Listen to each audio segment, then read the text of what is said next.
السلام علیکم ورحمۃ اللہ وبرکاتہ۔ آپ کا دادا آپ کے لیے ایک نئی اسٹوری لے کر حاضر ہو گیا۔ یہ اسٹوری کم از کم 50 سال پرانی ہے۔ ہم ایک چھوٹے سے گاؤں میں رہتے تھے۔ ہمارے باپ دادا بھی وہیں پہ پلے بڑے تھے۔ ہمارے پڑوس میں ایک بندہ جس کا نام مستان علی تھا، وہ رہتا تھا، ہمارا پڑوسی تھا۔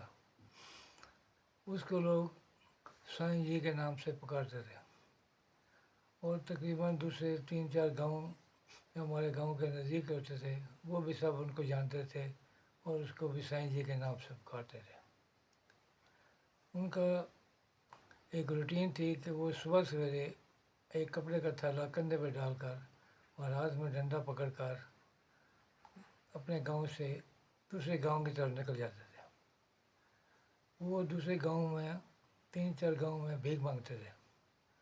انہوں نے اپنے گاؤں میں سے کبھی بھی بھیک نہیں مانگی، اور جب بھی وہ آتے، اکثر آتے دیکھتے کہ ان کا تھیلا بھرا ہوتا تھا، کبھی آدھا، کبھی تھوڑا خالی بھی ہوتا تھا۔ لوگ ان کو وہاں پر دانے، کپڑا یا کوئی آٹا وغیرہ دیتے تھے۔ ان کا گزر بسر بھی اسی پہ ہوتا تھا۔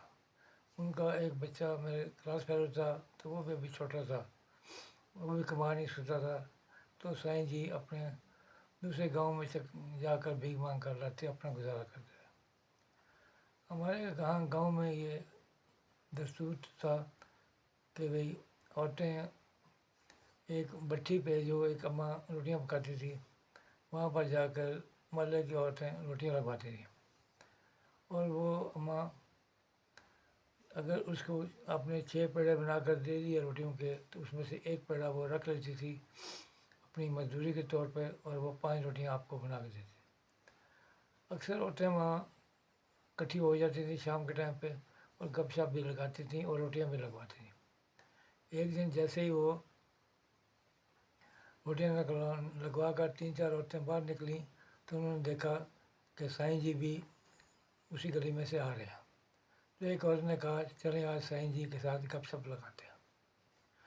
جب سائیں جی قریب آئے تو عورت نے کہا سائیں جی آپ تو اللہ والے ہیں، بڑے لوگ ہیں اور فقیر ہیں، فقیروں کو اللہ نے بہت ساری طاقت دی ہوتی ہے، تو آج آپ کچھ ہمیں کھلائیں۔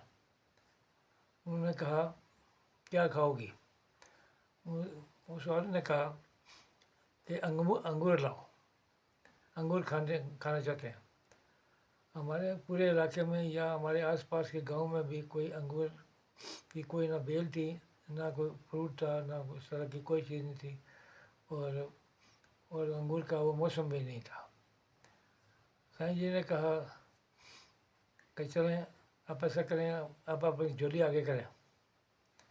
تو دوسری عورت نے اپنی چادر کا ایک پلو سائیں جی کی طرف کیا۔